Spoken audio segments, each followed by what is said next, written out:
Robert, on est content de te donner la parole pour une petite demi-heure à peu près. Puis la salle prendra le relais après avec le sourire et on est très heureux de t'entendre. Eh bien, bonsoir à toutes et à tous, comme on dit aujourd'hui. Je voudrais d'abord remercier Claudine Bénard d'avoir placé ma conférence sous le patronage de Charles Péguy, dont nous avons fêté le mois dernier les 150 ans de sa naissance. Sa célèbre Petite Espérance, que tout le monde connaît, elle a pour moi aussi les traits de la petite Thérèse, qui est née le même mois, en 1873, 5 jours avant lui. Alors, je ne vais pas faire une conférence sur Péguy, ni sur Thérèse de Lisieux.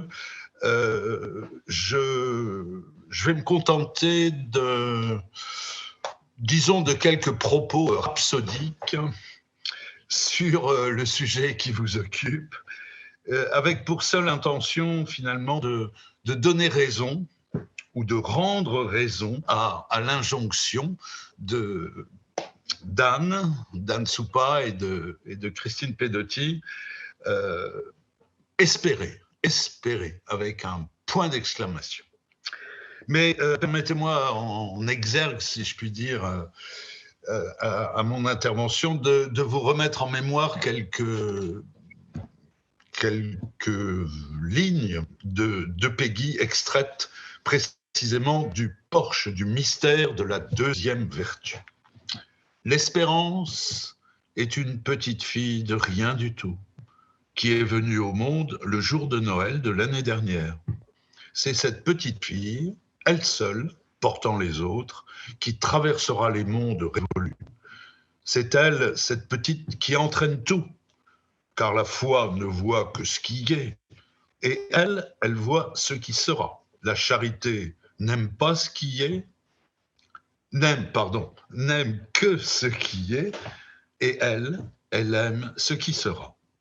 Mais Péguy ajoute tout de suite, c'est quand même d'espérer qui est difficile. Et le facile est la pente et de désespérer. Et c'est la grande tentation.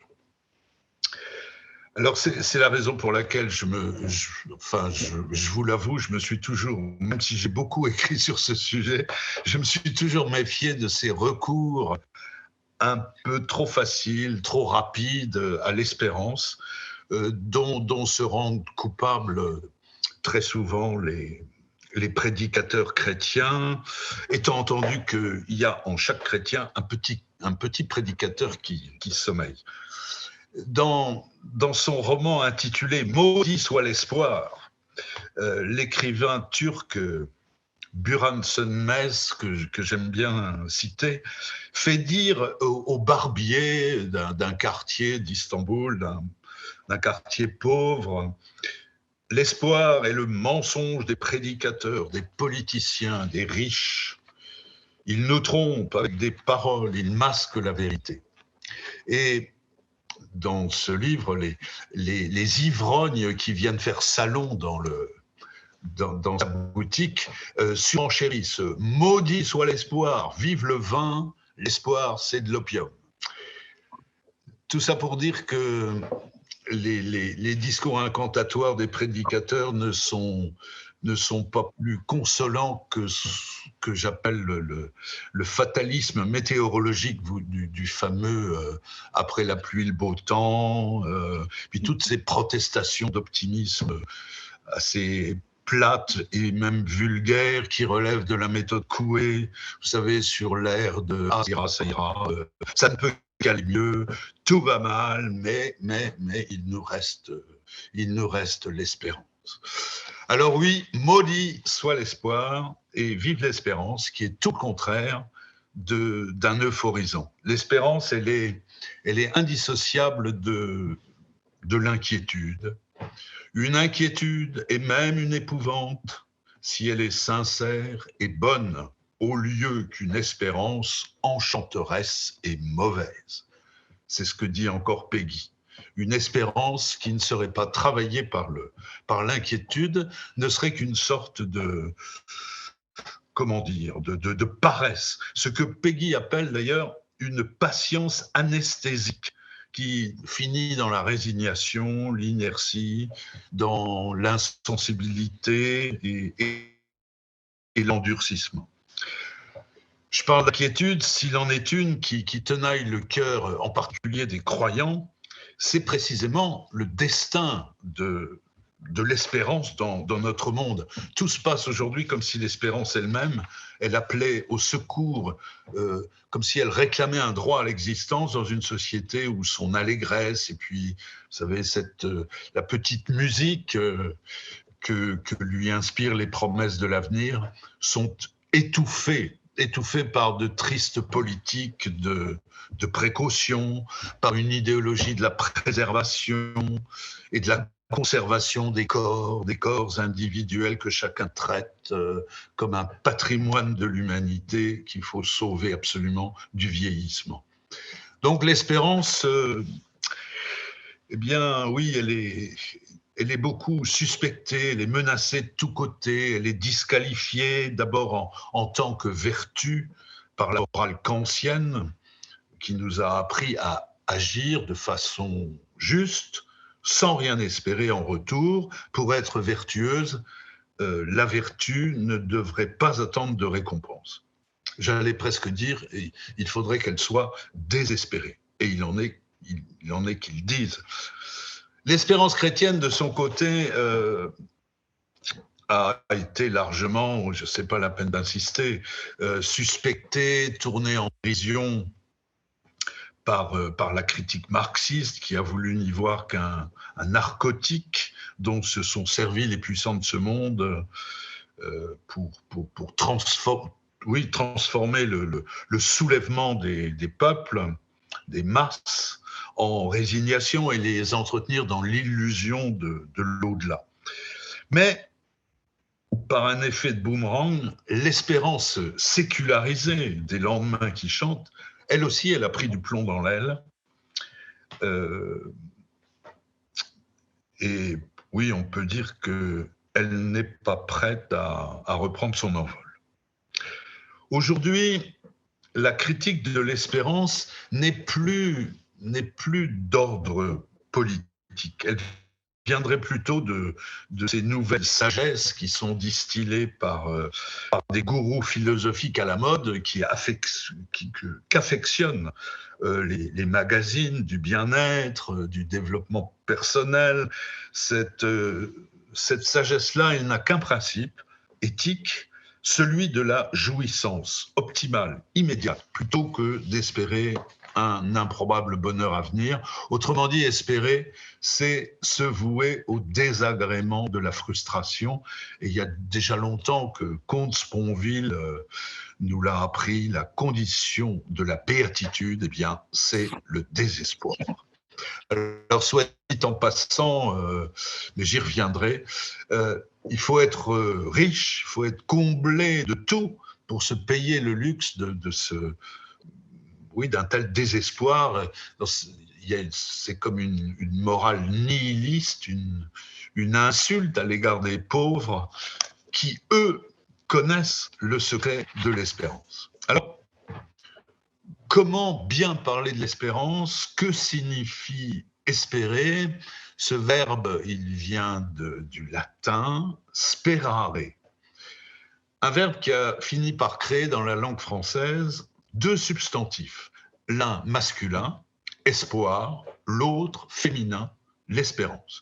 Donc deux noms pour marquer en somme une différence, une complémentarité, une tension, une inquiétude, un affrontement. Bref, j'y vois comme un drame du langage qui est l'allégorie du drame biblique de l'espérance qu'on pourrait résumer par la fameuse formule de saint Paul, espérer contre toute espérance.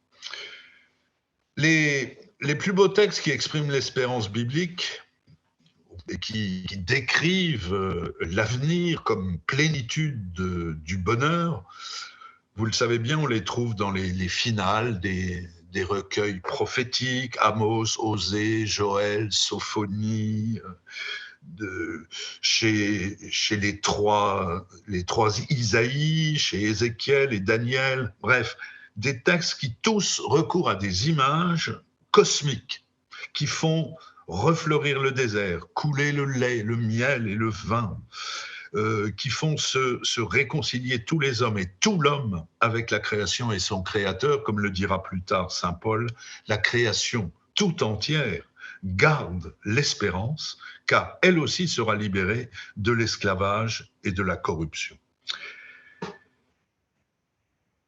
Mais une fois qu'on a dit cela, il faut bien voir que cette espérance-là s'exprime au cœur du pire, que cette vision grandiose de l'avenir, elle se déploie dans la nuit de la déportation, de l'exil, qu'elle s'élabore dans la remémoration de cette expérience de la perte, du déracinement, de la dispersion.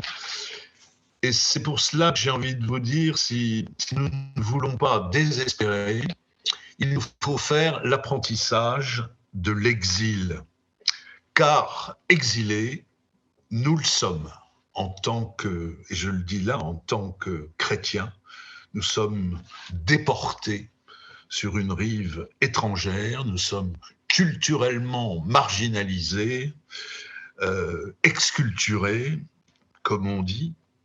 Et c'est un exil qui se double de cet étrange exil intérieur qui nous fait parfois, et peut-être souvent en ce moment, étrangers, dissidents à notre propre Église. Alors bien sûr, nous ne sommes pas, enfin j'imagine, la plupart d'entre nous ne sommes pas des réfugiés, des migrants, des demandeurs d'asile, mais le témoignage des exilés d'hier et d'aujourd'hui nous est très, très précieux pour nous aider à comprendre et à vivre notre exil spirituel.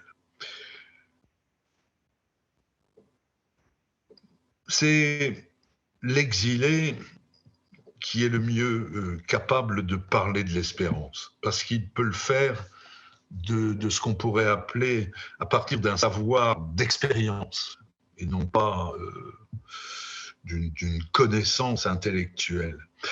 Toute la tradition prophétique est là pour en témoigner, mais aussi tous les exilés de notre histoire, comme parmi tant d'autres, quelqu'un que je voudrais évoquer, qui s'appelle Maria Zambrano. C'est une femme philosophe qui a été contrainte de quitter l'Espagne en 1939 en raison de son engagement politique aux côtés des républicains, et dont l'expatriation a duré 45 ans. Et il lui a fallu accepter l'idée de perdre définitivement ce qu'elle était, ce qu'elle avait été. Il lui a fallu choisir, au fond, de naître à nouveau si elle ne voulait pas se laisser dévaster par la nostalgie du passé, par l'attente d'un impossible retour. Apatride, l'exilé, il est seul, dans le dénuement, il est privé de tout ce qui faisait son identité, et parce qu'il n'est plus rien, il ne peut que naître, il ne peut que commencer à être et à s'ouvrir, je cite là Maria Zambrano, s'ouvrir à une espérance qui n'attend rien, qui s'alimente de sa propre incertitude, l'espérance créative, celle qui extrait du vide, de l'adversité, de l'opposition, sa propre force, sans pour autant s'opposer à rien, sans s'enrôler dans aucune sorte de guerre. Donc, a posteriori, l'exilé peut relire son exil comme l'épreuve d'une naissance. Et ce qui vaut pour une personne pourrait être dit, évidemment, de la naissance de l'humanité. L'histoire de l'humanité, les civilisations doivent tout à cette expérience fondatrice de l'exil, de la migration, de l'exode, du voyage. Ulysse, Abraham en sont les figures emblématiques. Ainsi, c'est en répondant à l'appel divin qu'il enjoint de quitter sa terre natale et la maison de son père, que Abraham acquiert son identité, qui n'est autre que, et je cite là une belle formule de Lévinas, qui n'est autre que le désir d'un pays où nous ne naquîmes point.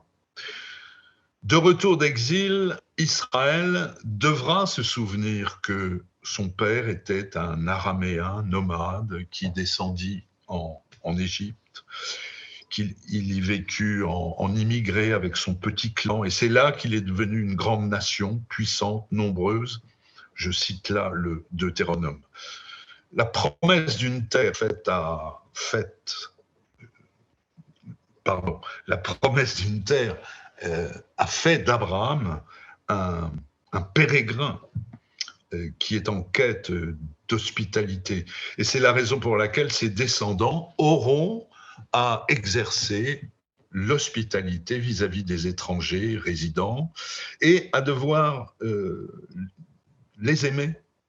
Cet émigré, je cite le Lévitique chapitre 19, cet émigré installé chez vous, vous le traiterez comme un indigène, comme l'un de vous, tu l'aimeras comme toi-même, car vous-même avez été des étrangers dans le pays d'Égypte.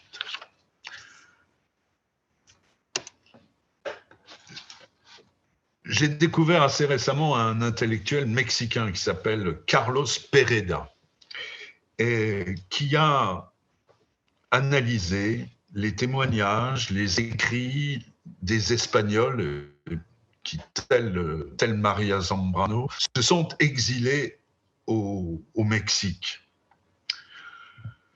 dans les années 30. Et il montre dans son livre, qui est intitulé d'ailleurs « Apprentissage de l'exil », il montre la portée métaphysique de l'exil et du vécu de l'exil tel qu'il le ressaisit à travers ses témoignages. Il a dégagé ce que j'appellerais volontiers une pédagogie de l'espérance.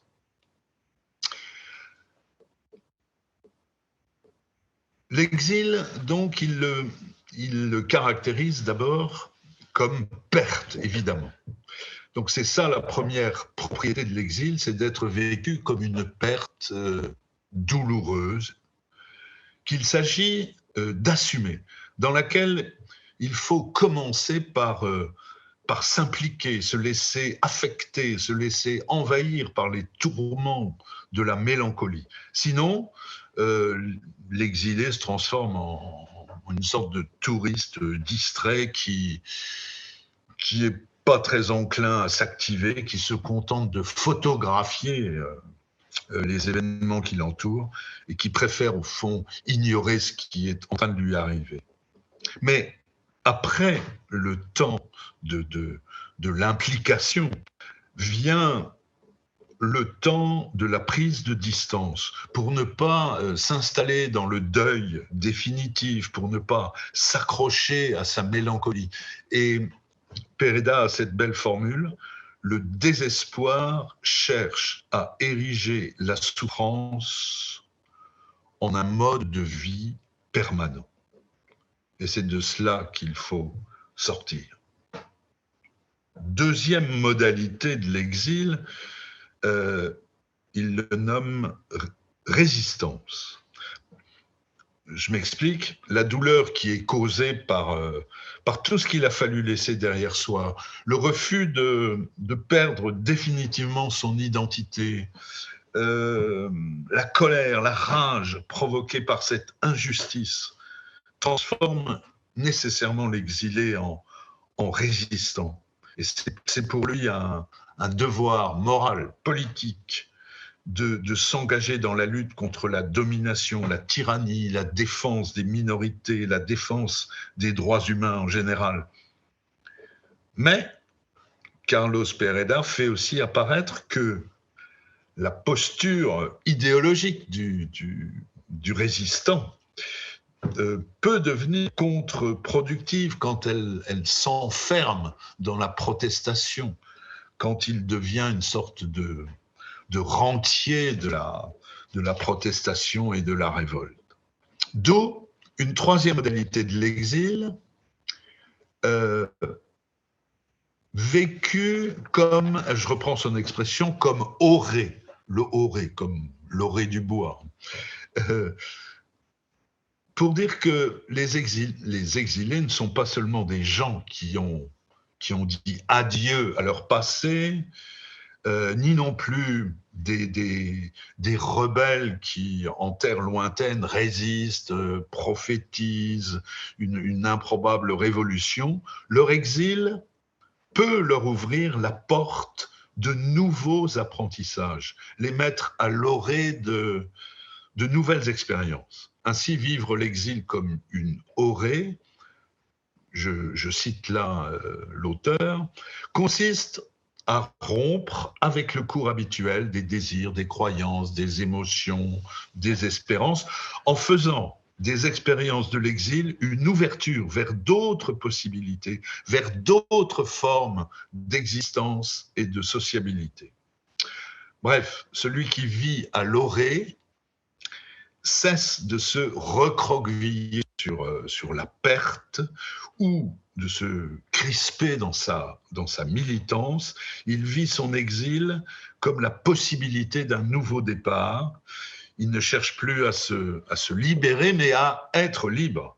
Il s'arrache aux obsessions de l'exil par la volonté de marcher à la recherche d'autres désirs, d'autres émotions, d'autres tâches. Voilà, excusez-moi pour ce petit cours, mais perte, résistance, orée. Figurez-vous que j'ai retrouvé ces trois modalités du vécu exilique dans ce que dit Corinne Pelluchon dans un livre tout récent, joliment intitulé « L'espérance ou la traversée de l'impossible ». Oui, ce que j'ai lu d'elle, à propos de l'expérience, ça va vous surprendre, de l'expérience féminine de la ménopause. La ménopause, donc vécue, comme perte de la possibilité d'avoir des enfants, donc expérience des limites corporelles, expérience au fond de l'irréversible. Ensuite, la ménopause vécue comme la prise de conscience d'un combat féministe à mener contre les schémas patriarcaux qui, je la cite, assignent les femmes à un rôle de sous-traitance du désir des autres et les rangent au placard à la cinquantaine. Et enfin, la ménopause vécue comme orée, comme, j'allais presque dire, comme aube nouvelle. Corinne Pelluchon y voit, je la cite, l'image même de l'espérance, un art du rebond, l'art de s'adapter, de faire mieux avec moins, de faire autrement, de se réinventer dans son corps, sa sexualité, sa relation aux autres et à la nature. Bref, si je vous dis ça, c'est pour moi une manière aussi de me repentir, parce qu'il m'est souvent arrivé de parler de l'Église comme d'une vieille dame ménopausée dont il n'y avait rien à espérer. Donc j'ai changé de point de vue. Cela étant dit, je me résume. Si nous ne voulons pas désespérer, il faut consentir à la perte, sans étouffer les affects qu'elle provoque en nous, cette fameuse mélancolie, qui elle aussi a des fécondités. Il nous faut, j'allais dire, il nous faut tout perdre, sauf la mémoire, pour que ce que nous avons perdu, ce qui nous manque, devienne un bien à attendre, un bien en avant de nous. j'aime beaucoup citer Ernst Bloch, cette phrase, vous savez, c'est l'auteur aussi d'un livre au titre évocateur, du principe espérance. Seul, dit-il, seul est féconde la ressouvenance qui est aussi souvenir de ce qui reste à faire. S'il y a une crise du futur, et avec elle donc une crise de l'espérance, c'est peut-être d'abord parce que nous avons perdu la mémoire, justement, la mémoire de notre héritage, de ses promesses. Nous manquons de l'imagination qui nous permettrait de les réactiver, de les remettre au travail. Et le travail, oui, au sens fort du terme. C'est Frédéric Boyer, que vous connaissez, dans son magnifique ouvrage intitulé « Là où le cœur attend », un livre tout entier consacré à l'espérance, Frédéric dit ceci, écrit ceci, que ce que nous nommons désespoir n'est peut-être que notre incapacité à imaginer la seule chose possible, un recommencement. Eh bien, c'est en creux, en négatif, enfin la plus belle des définitions de l'espérance, et c'est le titre que j'avais suggéré à Claudine, donc l'espérance comme imagination d'un recommencement. Donc, vous voyez, à l'espérance, j'associe l'imagination, parce que c'est le manque d'imagination qui lui fait obstacle et qui la réduit souvent à un pis-aller, à une fuite devant la réalité qui est toujours décevante, insatisfaisante.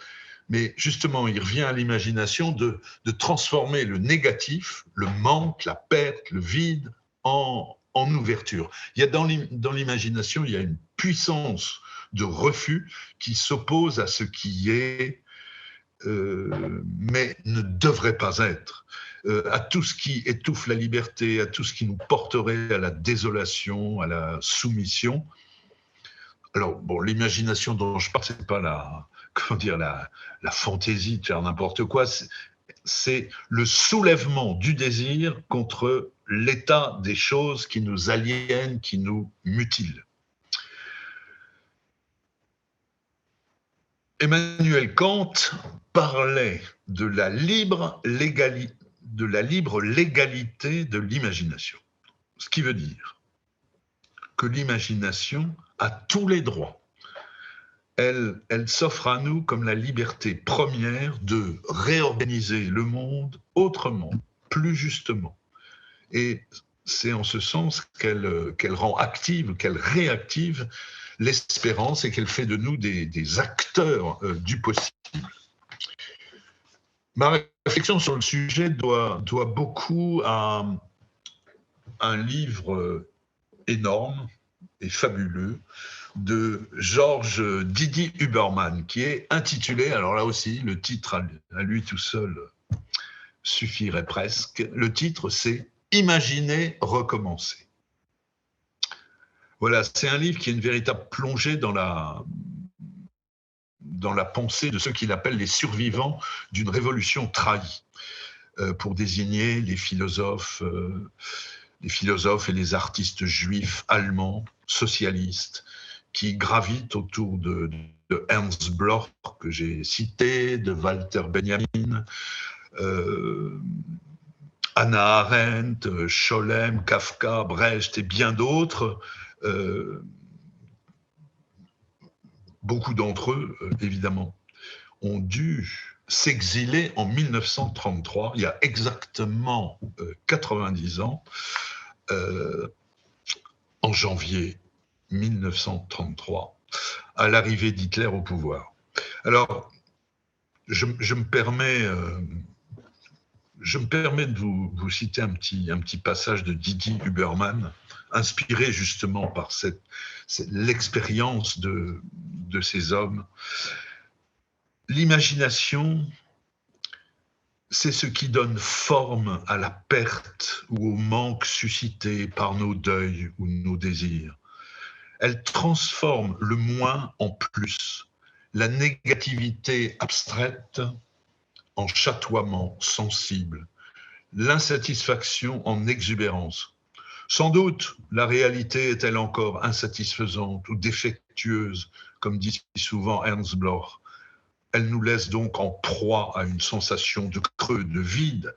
Mais il revient justement à l'imagination de convertir ce creux, ce vide statique, refermé sur soi, avare et donc toujours déjà vieux, en ouverture, ce vide dynamique, accueillant l'altérité, généreux et donc toujours mu par la jeunesse et la possibilité du nouveau. Fin de citation. Autrement dit, l'imagination permet de rouvrir le temps, de réactiver des possibles jusque-là inaperçus, des désirs jusque-là censurés, de lancer des passerelles là où des ponts avaient été indûment ou injustement coupés. J'ai fait référence donc à cette constellation de penseurs juifs allemands, mais je voudrais dans un second temps là me réjouir du fait qu'un certain nombre de théologiens cherchent aujourd'hui, eux aussi, à intégrer l'imagination en théologie fondamentale. Bon, je pense à Cavano qui pratique une théologie de l'imagination une théologie capable d'imaginer l'engagement de l'Église dans l'histoire et la société. Je pense à des jeunes théologiens comme Sylvain Brison, comme Nicolas Steve, qui ont consacré leur thèse à ce sujet. C'est une réflexion qui fait fond sur l'étonnante plasticité de la dogmatique chrétienne, de sa capacité à accueillir d'autres formes de réception, sa capacité à se transformer, à se transculturer, si je puis dire. Vous savez, les grands théologiens, les grands réformateurs, les grands saints ont toujours été, à l'instar des grands révolutionnaires, alors je prends cette expression chez Régis Debray, des réactionnaires du progrès, c'est-à-dire des gens qui, à la médiocrité de leur époque, au ressassement mortifère de ce qu'on appellerait aujourd'hui des éléments de langage, bref, le catéchisme, eh bien, ont opposé la fraîcheur des sources, la vigueur des origines, l'éternelle nouveauté de la révélation biblique et la fécondité de son imagination eschatologique. Voilà, je vous lis ça comme ça en 2 phrases.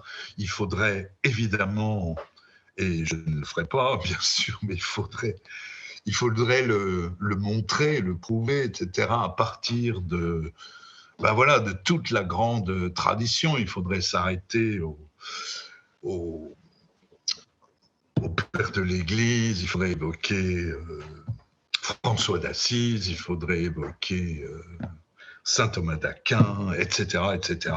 Bon, je vais vous épargner tout ça, et d'ailleurs j'en serais assez incapable, mais je voudrais le faire de façon plaisante en me référant à une page de Frédéric Boyer que j'ai déjà citée et que je trouve assez, comment dirais-je, oui, assez expressive pour dire ce que je veux dire.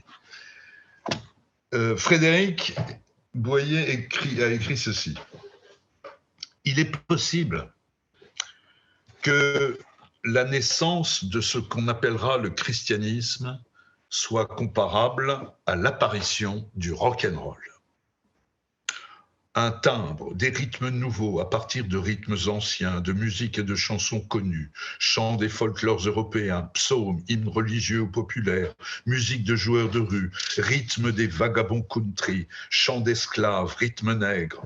On voyait et entendait des blancs mimer les noirs. Le chrétien a sans doute quelque chose du nègre blanc, ni grec ni juif, mais aussi les deux à la fois. J'imagine que le langage chrétien naissant fut de cet ordre. Il mimait, il empruntait, il détournait, il revendiquait les figures prophétiques, messianiques de la tradition. Il reprenait les écritures de la vieille religion, mais avec des raccords vertigineux dans des histoires de zombies, de traîtres, d'apostats, de femmes réprouvées, de prophètes itinérants aux marges du temple de Jérusalem. Il fabriquait des prêches avec des vieilles idées rendues sensationnelles, transformées en bonnes nouvelles, en messages de bonheur. Le christianisme a fabriqué ainsi une nouvelle culture à partir de vieux accords. Les thèmes étaient relativement traditionnels, ceux du judaïsme ancien et du monde gréco-romain, mais avec un phrasé différent, avec une puissance d'agencement fondée sur le quiproquo narratif, les déplacements de valeurs, les retournements des situations. Le langage primitif chrétien est apparu en rupture avec les messages dominants d'agression, d'oppression. Il réinterprétait de fond en comble les idéaux de pureté, de sainteté du judaïsme cultuel et politique du temple de Jérusalem. Ce langage a très vite parlé plusieurs langues.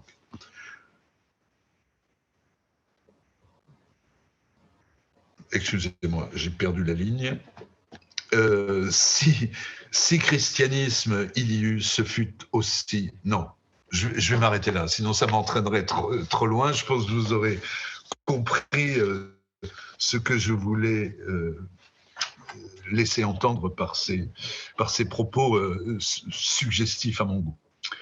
En tout cas, ce que je veux dire, c'est qu'il faudrait que nous soyons persuadés que l'imagination théologique du christianisme, et elle a fait ses preuves dans l'histoire, oui, être persuadé qu'elle ne sera pas trop pour inventer un monde habitable, durable, une maison sûre, en dépit des infidélités et des faillites des églises.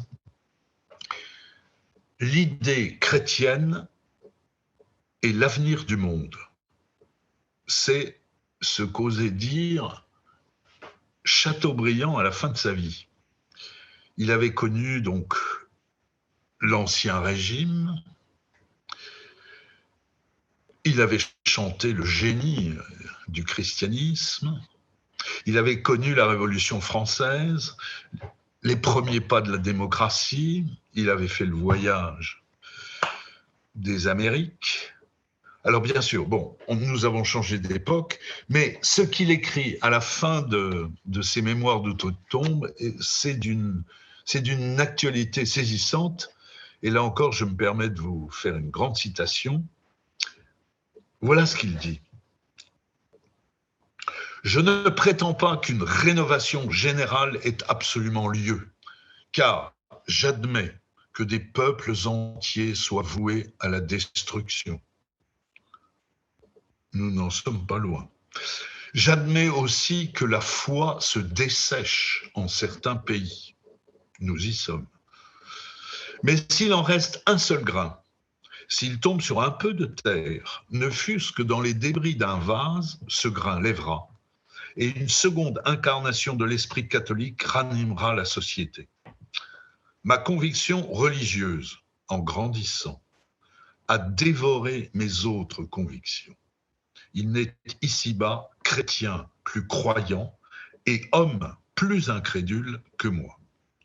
Loin d'être à son terme, la religion du libérateur entre à peine dans sa troisième période, la période politique, liberté, égalité, fraternité. Si un avenir doit être un avenir puissant et libre, cet avenir est loin encore, loin au-delà de l'horizon visible. On n'y pourra parvenir qu'à l'aide de cette espérance chrétienne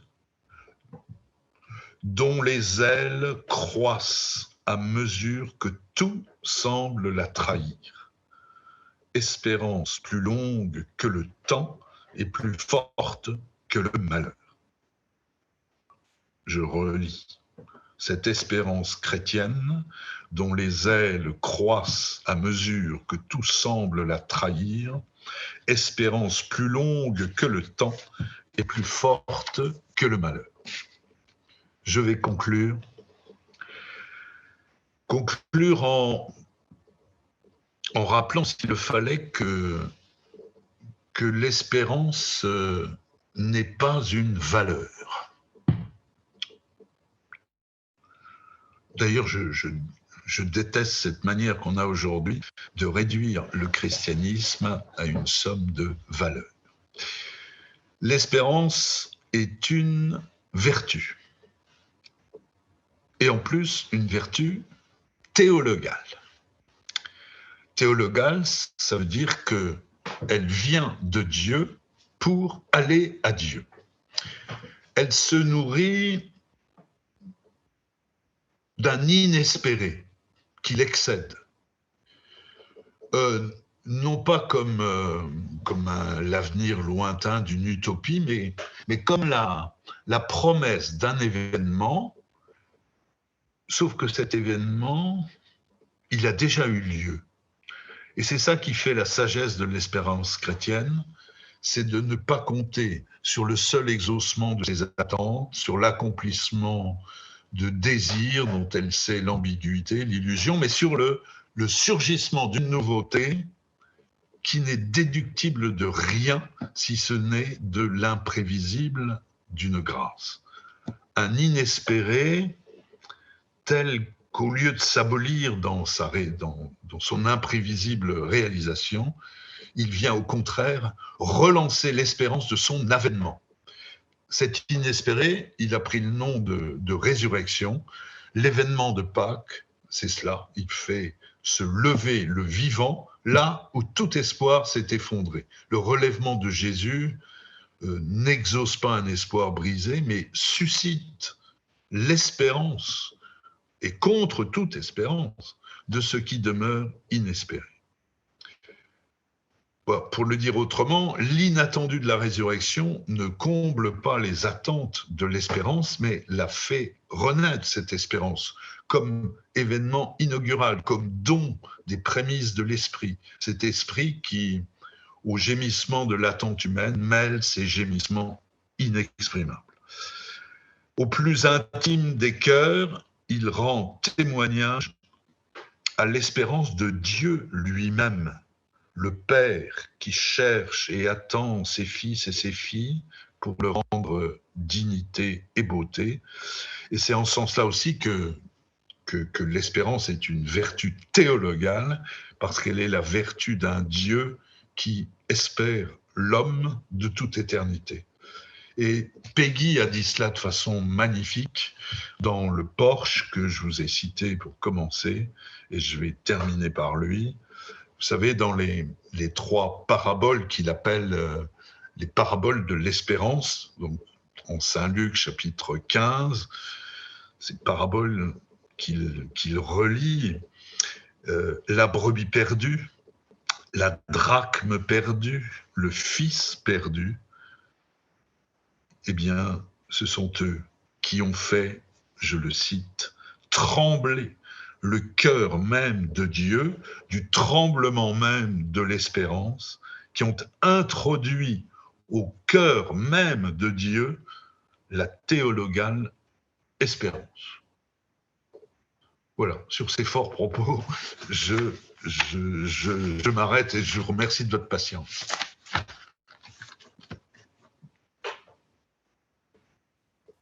Ce n'est pas de la patience, Robert, c'est un intérêt extrême que nous avons eu pour la conférence, au contraire. Et j'aime que tu nous quittes avec ce tremblement de l'espérance, Guy. Je pense que ces 40 minutes nous ont beaucoup donné à penser. Et un grand merci. Un grand merci va être maintenant concrétisé par nos questions, nos demandes d'approfondissement ou nos ajouts.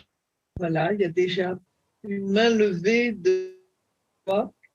je donne la parole, veut la prendre. Donc, je peux démarrer, Anne? Oui. Yes. Pendant l'Avent, nous lisons de nombreux textes qui se terminent par l'injonction « veiller ». Est-ce que veiller et espérer, c'est la même chose? Veiller, oui, veiller, espérer, je pense que ça signifie la même chose. C'est cette, il y a dans l'idée de veille la même notion dont je parlais tout à l'heure, de patience, de persévérance. Et peut-être qu'il faut insister sur la persévérance. Parce que là, ce que j'ai dit sur l'espérance revient à dire que, au fond, il s'agit de décider d'espérer.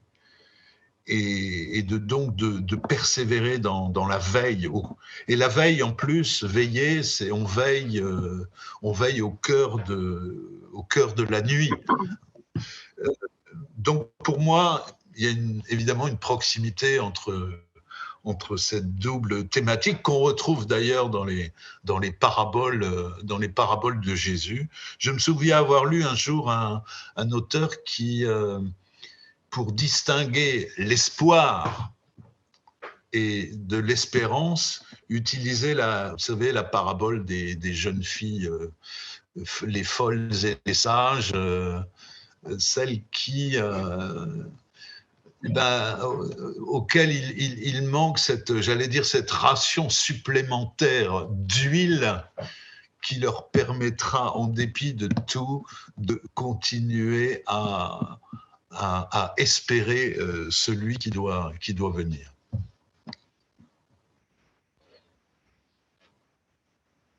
Merci Robert. Claudine? Oui, je ne voudrais pas monopoliser la parole.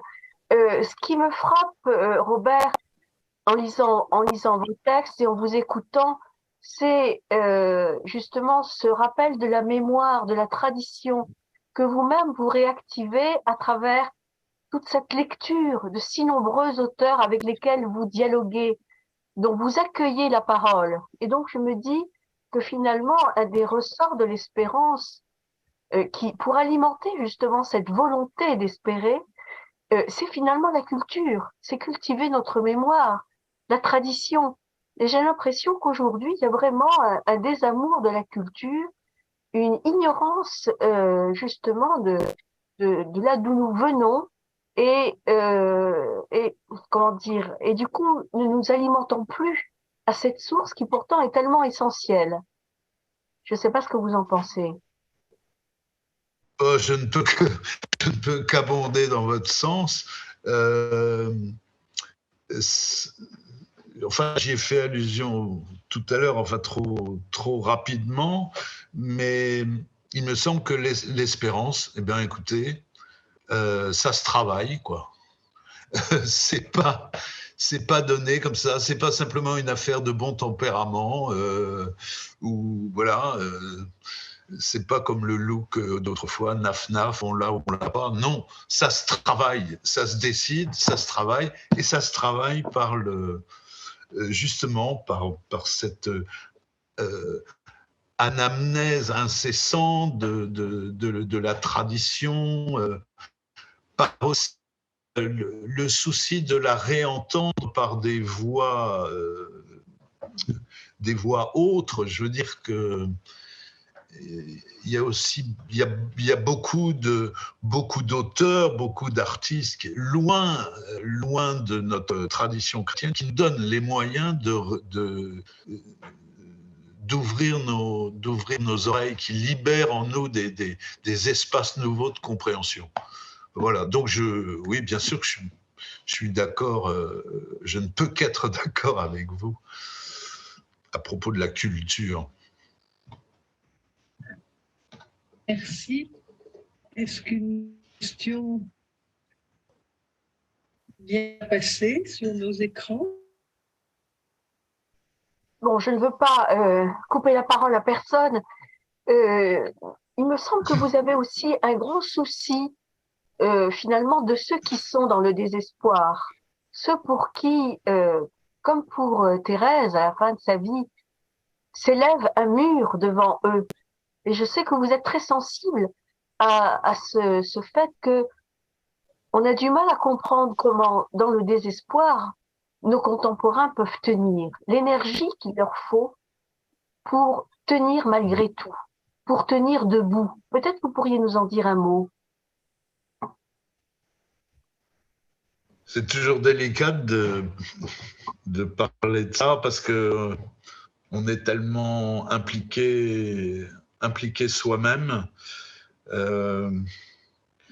Mais c'est, enfin, en ce qui me concerne, je pense que surtout là, après les années qu'on vient de vivre là, difficile à bien des égards, à côtoyer beaucoup de souffrances, à accompagner beaucoup de deuil. Voilà autant de choses qui, en résonance avec ses propres expériences, ses propres douleurs, ses propres exils, etc. On est rendu sensible à la souffrance. Mais en même temps, il se trouve que, enfin, pour des raisons personnelles, je lis beaucoup de livres, non pas des livres qui font appel aux concepts et aux idées, mais des livres plutôt, enfin, qui appartiennent à la catégorie, entre autres, de comment dirais-je, j'aime pas l'expression, mais enfin, c'est pour se faire comprendre, autour de la littérature de deuil. Je découvre ô combien cette expérience de la perte, mais vécue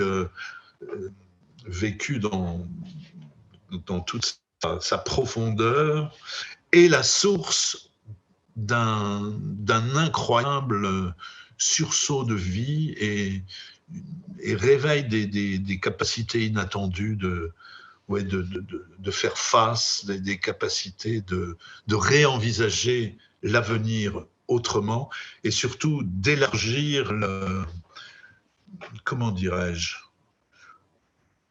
une bonté fondamentale, quoi. Je veux dire, quand on a été touché, on ne peut plus envisager la vie comme ça dans une simple confrontation aux autres, mais au contraire dans un accueil incessant. Enfin, celui qui a été touché est capable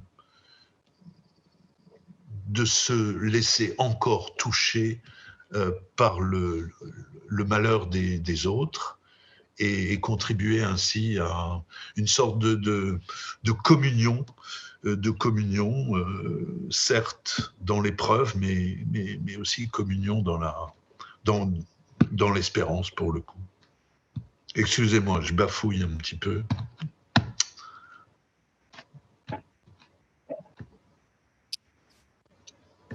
Comment pourrait-on décrire les relations qui existent entre la prière et l'espérance? Bonjour Cécile. Bonjour Robert.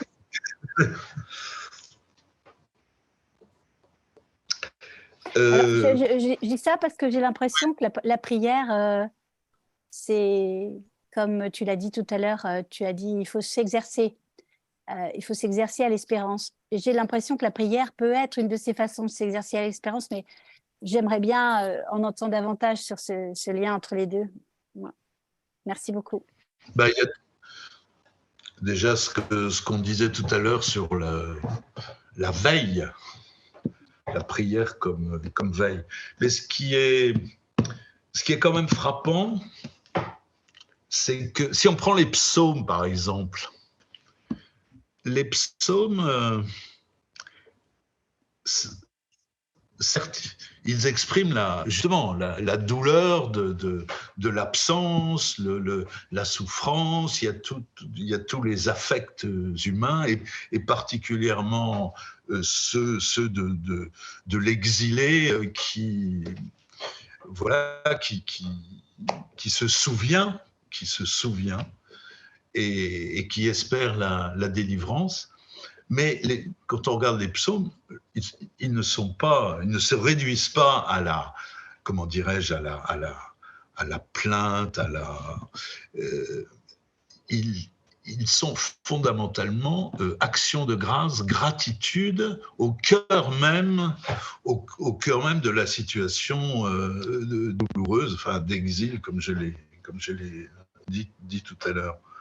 Donc il y a une puissance de la prière de ce point de vue. Enfin voilà, je ne sais pas si j'en dis assez ou trop.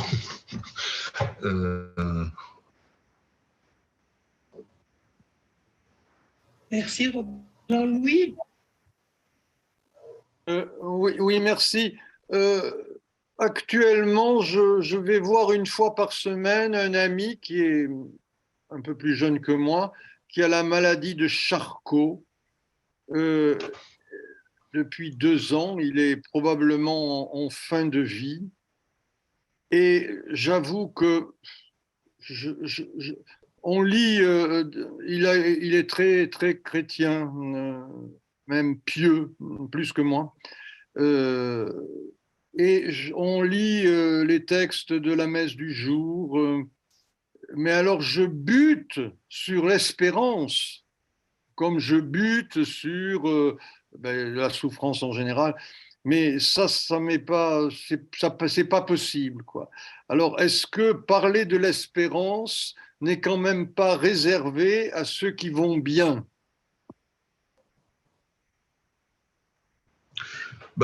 J'ai plutôt essayé de dire le contraire. Mais pour répondre, enfin non, je ne sais pas si je réponds à votre question, mais elle a un écho particulier en moi, parce que dans mon existence, j'ai accompagné pendant, on peut dire 2 ans, un ami prêtre que vous avez peut-être connu, qui s'appelait Joseph Caillot, donc atteint de la même maladie. Et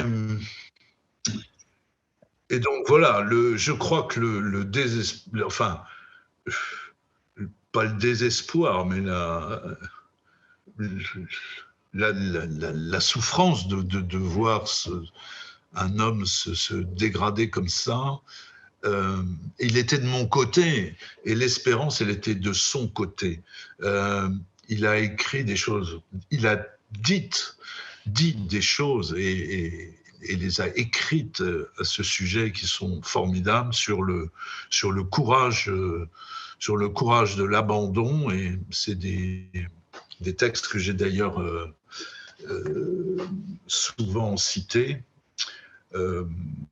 Enfin voilà, je ne réponds pas à votre question, mais j'ai pu expérimenter que pour le coup, l'espérance, elle m'était donnée par celui-là même qui aurait dû en être extrêmement éloigné.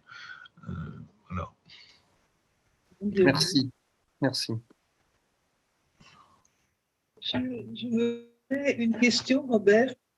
Je suis toujours extrêmement intriguée et question autour des liens du christianisme et de l'anthropologie, en quoi le christianisme exprime la nature humaine.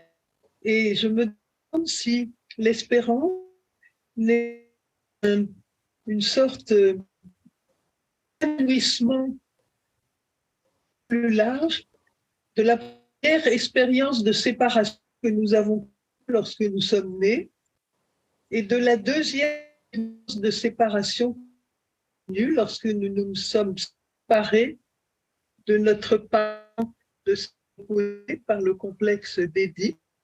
Est-ce que ces premiers exils ne sont pas l'espérance? J'ai l'impression que ma connexion est très mauvaise. Oui, J'ai vraiment eu du mal à vous. Voilà. J'ai eu du mal à vous. Dire, est-ce qu'il n'y a pas un fondement antique à l'espérance? Est-ce que l'espérance chrétienne, vertu théologale, a le déploiement d'expérience primordiale de séparation et d'exil?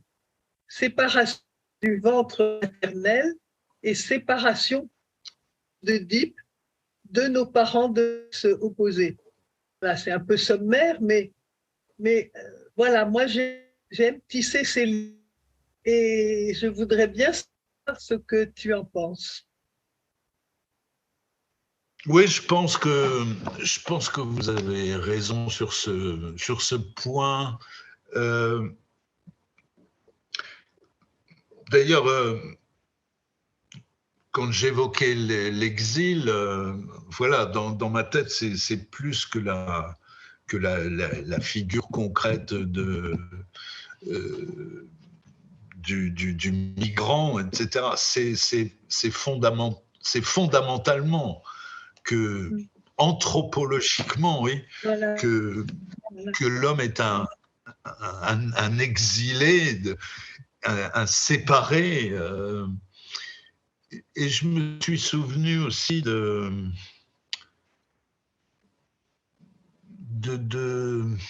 je ne sais plus qui disait ça, mais qui définissait l'espérance anthropologiquement comme la foi, une foi d'avant la foi. Autrement dit, une foi qui appartient au fondamental humain, qui n'est pas, qui ne désigne pas la foi religieuse pour faire court, mais que c'est voilà, que tout est fondé là-dessus et que ça se manifeste dans le rapport des générations, le fait dans la natalité. C'est Hannah Arendt qui a dit des belles choses là-dessus, sur le fait que ben voilà, la naissance d'un enfant, c'est l'expression même de cette espérance, de cette foi d'avant la foi. Donc tout ça pour dire un peu très maladroitement qu'il y a là quelque chose de primordial, quoi. Que nous sommes oui, nous sommes ontologiquement des êtres séparés, des êtres voilà, donc nécessairement en chemin vers, et que c'est ça qui permet de comprendre l'héritage que nous devons les uns aux autres. Merci bien. Marie, toi la parole. Je voudrais rebondir sur ces pertes dont parlait Anne, de la naissance, de la puberté, et je me dis que moi je suis ménopausée depuis longtemps, je suis à l'ouverture de la vieillesse. Et la vieillesse, c'est une autre façon de perdre, qui est parce qu'on s'aperçoit concrètement que les enfants ont leur vie qui n'est plus la nôtre, que les petits-enfants ont une vie qui n'est pas la nôtre non plus. Et c'est-à-dire qu'on s'aperçoit, il se trouve que j'ai un mari un peu handicapé aussi, donc on s'aperçoit des pertes de l'âge. Et si on décide, comme vous disiez, si on décide de persévérer, on est surpris. Alors, je ne sais pas si ça s'appelle optimisme ou espérance, je ne sais pas du tout. Mais je constate que si on décide de continuer à vivre là où on est, même si c'est bizarre, parce qu'on ne sait plus comment vivre, eh bien, il y a des choses qui se passent bizarrement et qui sont des lambeaux de vie qui sont pas attendus, qui sont quand même offerts. Alors, je ne sais pas si la prière consiste à essayer d'être attentif. Quand vous parliez de la culture, je ne sais pas très bien, mais je continue à lire tout ce qu'on me propose de lire, tout ce que je trouve comme référence. Et la plupart du temps, je trouve que c'est pas nécessaire, que c'est plutôt ennuyeux. Et puis, de temps en temps, vous voyez, vous avez parlé de Didier Huberman. C'est quelqu'un que j'ai entendu à des journées de monde, je ne sais plus comment ça s'appelle. Ça se passait au Mans. J'avais pris le train très tôt le matin et j'ai découvert un personnage et toutes sortes de choses. Et donc, c'était tout à fait inattendu. Et c'est un exemple parce que c'est déjà vieux, mais ça m'a intéressé que vous en parliez parce que c'est quelqu'un dont personne ne parle. C'est la première fois que j'entends quelqu'un s'accrocher à lui. Et je pensais à Hannah Arendt qui a parlé beaucoup, non, c'est pas tellement elle, c'est aussi Simone Veil qui parlait beaucoup de l'attention en disant que dans attention, il y a le mot attente. Et pour moi, ce genre d'attente ou de décision de persévérer, qui sont pas faciles, c'est un peu une prière pour continuer ce qu'on disait tout à l'heure. Et alors, on se trouve de temps en temps très surpris d'accueillir quelque chose. Alors, je ne sais pas si c'est la vie de Dieu, mais... Et dimanche dernier, j'étais à un culte de protestants auquel je vais parce que c'est une série de conférences. Et j'ai entendu une prière magnifique qui parlait de Dieu tisserande, qui avait tissé un monde merveilleux que les hommes avaient abîmé, très abîmé, et qui continue à tisser avec des nouveaux fils, des pierres, de l'or, toutes sortes de choses. Et donc, ce Dieu, elle tisse avec nos difficultés, avec nos pertes, justement. Et elle tisse un monde nouveau. Peut-être que c'est ça l'espérance.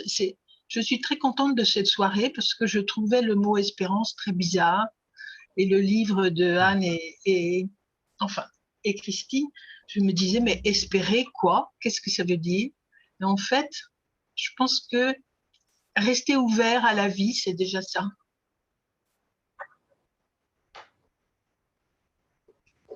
Merci, j'ai beaucoup aimé ce que vous avez dit là. Parce que pour moi, l'espérance, c'est ça, quoi. C'est les divines surprises de chaque jour. Les rencontres, les imprévus, l'inattendu, l'inespéré quelquefois, qui font percevoir le monde voilà, dans ce qu'il a de magnifique.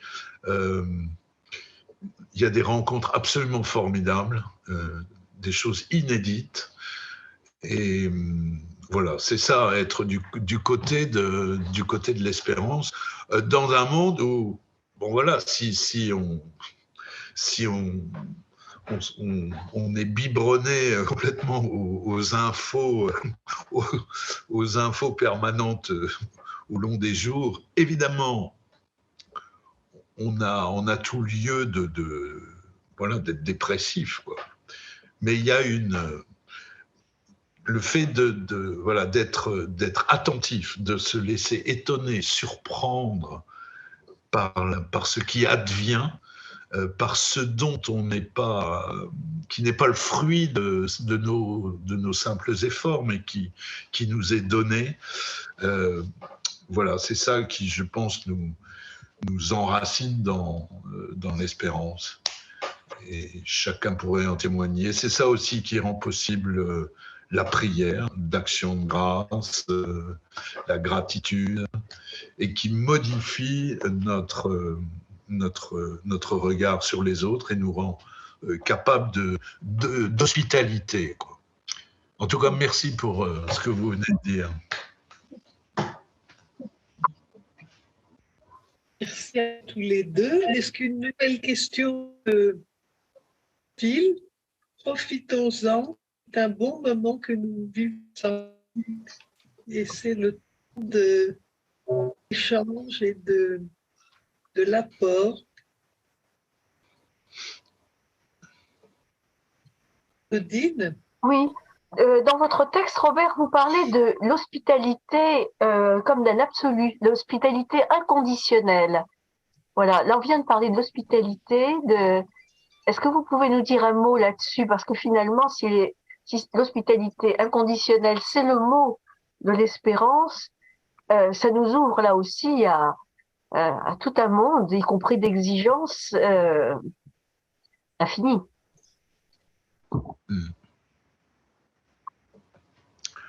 Enfin, tout le monde est d'accord pour dire que l'hospitalité ne peut pas fonder l'hospitalité inconditionnelle ne peut pas fonder une politique migratoire, mais elle doit rester comme enfin, ça doit demeurer l'horizon, comment dire, l'aiguillon, cette règle de l'hospitalité inconditionnelle, qui est d'autant plus belle que comment dire, vous savez, le mot hôte qui a un double sens, qui définit à la fois celui qui accueille et celui qui est accueilli. L'hospitalité, c'est ce qui nous rend, qui nous permet de recevoir de l'autre ce que par nous-mêmes nous sommes incapables de comprendre. Il y a tout à recevoir des autres. Il y a une hospitalité qui est de tous ordres. Je vous ai un peu abreuvé de mes lectures, mais la lecture, c'est l'hospitalité qu'on accorde à un texte qui a besoin de mon hospitalité pour exister, pour prendre toute sa signification. Alors, ce que je dis là à propos de la lecture, eh bien, ça vaut pour toutes les rencontres que l'on peut faire avec les autres. C'est pour ça que j'ai pu écrire dans un de mes bouquins, j'ai pu faire un rapport entre l'espérance et l'hospitalité, et dire que l'hospitalité, c'était l'autre nom de l'espérance. Parce que l'hospitalité, c'est aussi un risque. Il y a aussi, derrière la porte, il peut y avoir aussi des adversaires et des ennemis, et que c'est toujours aussi un risque à courir. Voilà, c'est un peu dans ce sens-là que j'en avais parlé. Merci. Quand nous avions entendu Danielle Hervieux-Léger sur la question du retour ou non du sacré dans nos religions, elle évoquait le modèle monastique en disant justement le modèle monastique nous offre ce principe de l'hospitalité inconditionnelle. Voilà. Est-ce que vous pensez qu'effectivement l'Église pourrait s'inspirer davantage finalement du modèle monastique? Je pense à ça aussi parce que nous entendions Jean-François Colosimo qui nous disait comment il y avait deux orthodoxies en Russie. L'orthodoxie officielle inféodée au pouvoir et l'orthodoxie des moines, des starets, qui est donc la grande tradition mystique qui, elle, a été extrêmement persécutée, mais peut encore, en un sens, nous donner un modèle admirable. Donc, je pensais à ce modèle monastique. Comment est-ce qu'il peut finalement, justement, nous inspirer aujourd'hui, nous qui sommes très loin des monastères dans l'ensemble? La vie monastique, elle a toujours fonctionné comme une sorte de contre-pouvoir. Et en ce sens-là, l'Église en a besoin comme modèle, comme horizon, comme stimulant, etc. Mais en même temps, je ne rêve pas d'une Église qui se transforme en monastère. Vous voyez, j'ai plutôt envie de gambader dans la campagne et dans les villes. Voilà, c'est la tentation. C'est d'ailleurs, je crois que c'est Peggy qui disait ça. Il ne le disait pas d'abord à propos de l'Église, mais à propos de toutes les, vous voyez, les tentations un peu dominatrices, ceux qui rêvent de faire un cloître à l'humanité. Donc, j'ai pas du tout envie de ça. Oui. Mais en revanche, je suis premier à dire que que toute la tradition chrétienne doit infiniment à la vie monastique, à l'expérience spirituelle des ermites, des moines, mais que l'Église en aucun cas n'a à devenir un grand monastère. Ouais. Voilà, c'est mon point de vue. Oui, tout à fait d'accord. D'ailleurs, nous n'y sommes pas, ni les uns ni les autres. D'ailleurs, l'actualité nous montre que tous ceux qui ont cherché, n'est-ce pas, tous ces fondateurs dont on parle beaucoup et qui nous ont trahis, ont beaucoup emprunté à la vie monastique et voilà, et ont montré à quel degré de perversion on peut arriver. Mais je ne veux pas tout mélanger, pardon. Merci Robert. Je vous ai la dernière question, mais à ne pas vous en priver. Je dirais que dans la vie monastique, il y a la notion de clôture, c'est-à-dire de retrait. Donc oui, j'aimerais mieux gambader comme vous disiez tout à l'heure.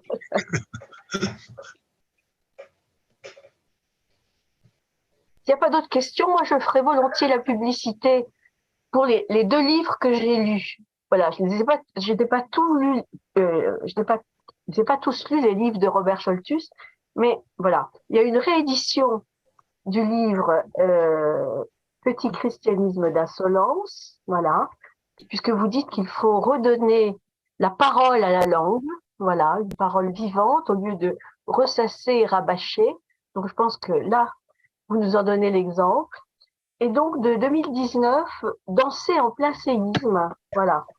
Alors évidemment aujourd'hui, le séisme, voilà. Mais en même temps, l'image est d'autant plus forte. Voilà. Très beau livre. L'énergie de la foi. En effet, voilà. Quel beau titre. Hein. Je vous en recommande la lecture. C'est vraiment en faisant toute la finesse de la pensée de Robert et toute sa puissance. Vraiment, moi, j'étais tout à fait emballée.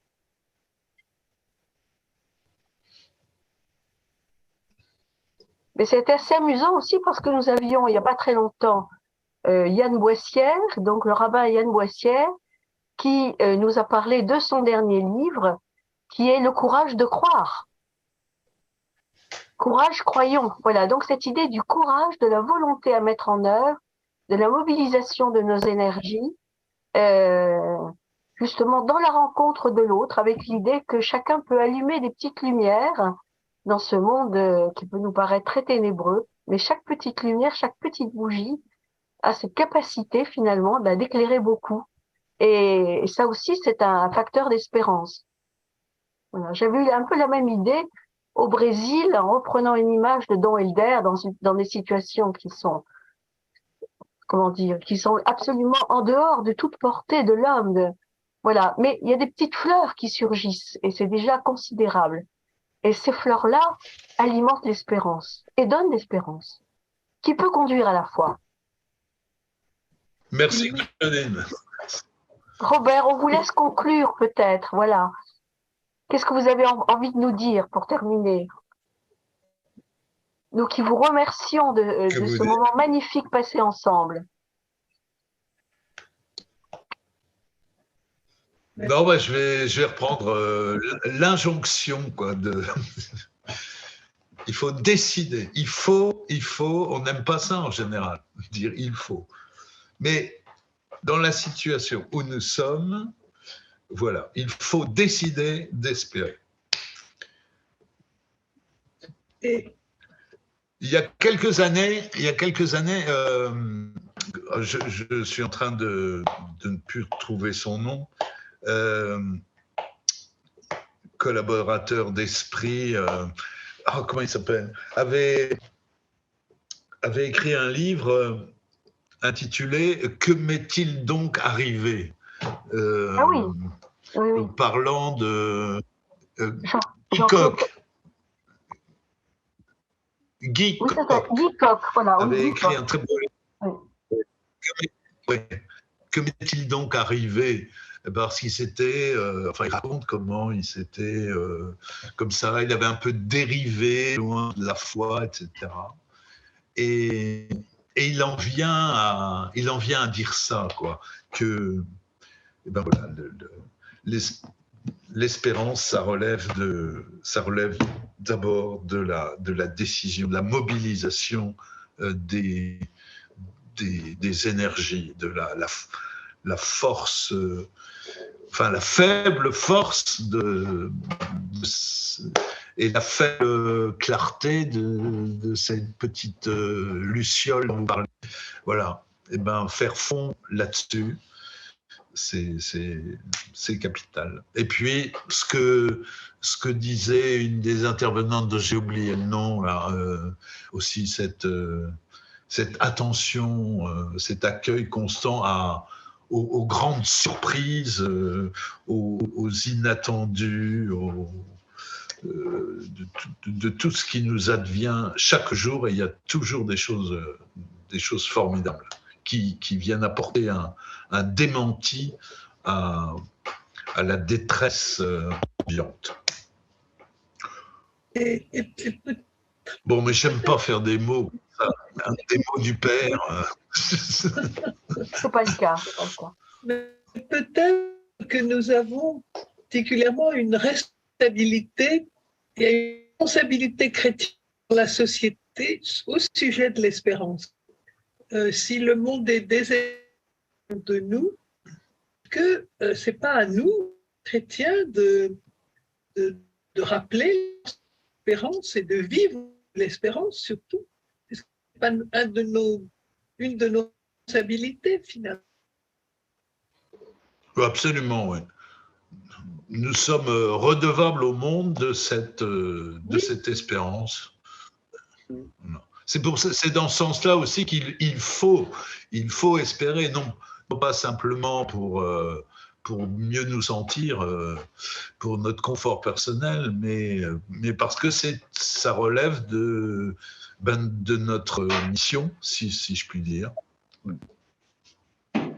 Eh oui.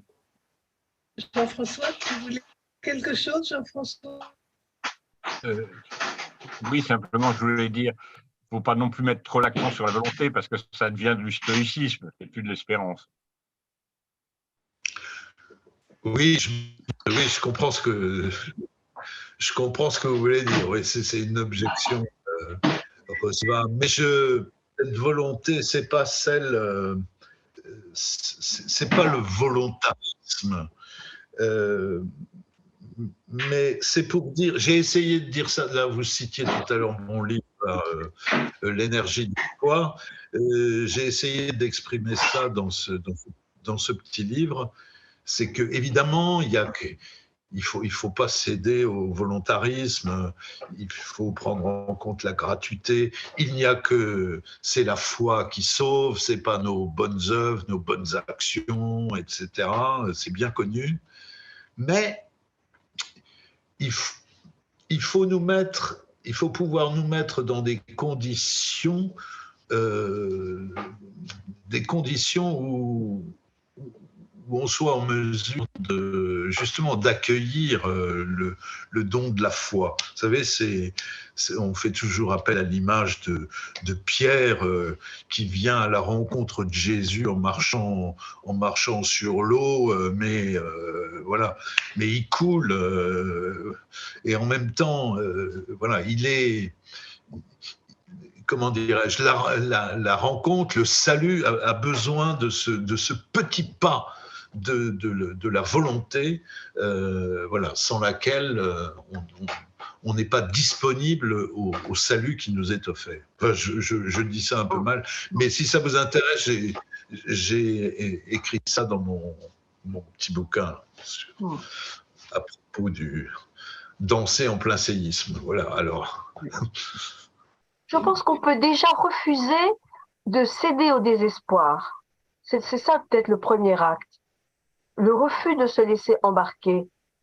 Moi, ce qui m'était venu dans une période très difficile, c'était « je ne veux pas pécher contre l'espérance ». Le mot péché, je l'emploie jamais. Je déteste parler de ça, mais là, c'était ça qui m'était venu.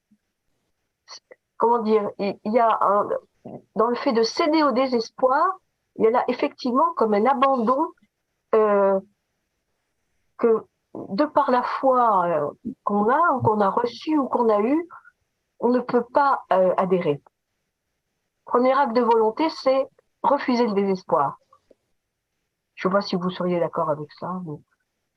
Oui, je suis d'accord avec vous. Mais cela dit, on peut en parler comme ça.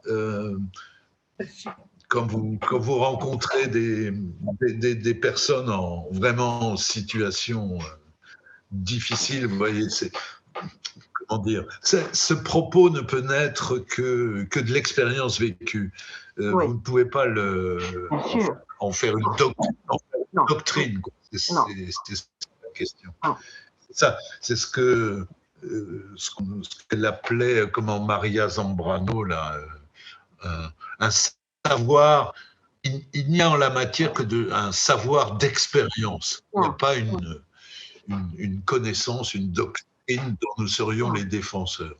Bien sûr. Bien sûr. Bon, eh bien, notre rencontre se termine. Je vous remercie tous, en particulier notre conférencier, mais les autres aussi pour notre écoute et nos interventions. Le message qui arrive, je l'ai perdu. Je peux les lire. Bonsoir, mon expérience c'est que la souffrance, quand elle ne tue pas, force à l'espérance et l'imagination d'un changement d'expérience, ou en d'autres mots, d'une extension de la perception du réel. Merci et bonsoir, dit l'un d'entre nous. Voilà. Eh bien, Robert, un grand merci. Et bientôt un nouveau livre, alors, j'espère. J'espère tous. Il y en aura un en septembre. Ah, merci. En septembre, c'est prévu. Très Mais bien. je ne peux pas vous le dire encore. D'accord. Surprise. Bon. Eh bien, merci beaucoup. Bon travail. Et chacun, bonne soirée. À bientôt. Au revoir et merci. Bonne soirée, merci à vous. Au revoir. Au revoir, Robert, merci infiniment. Au revoir.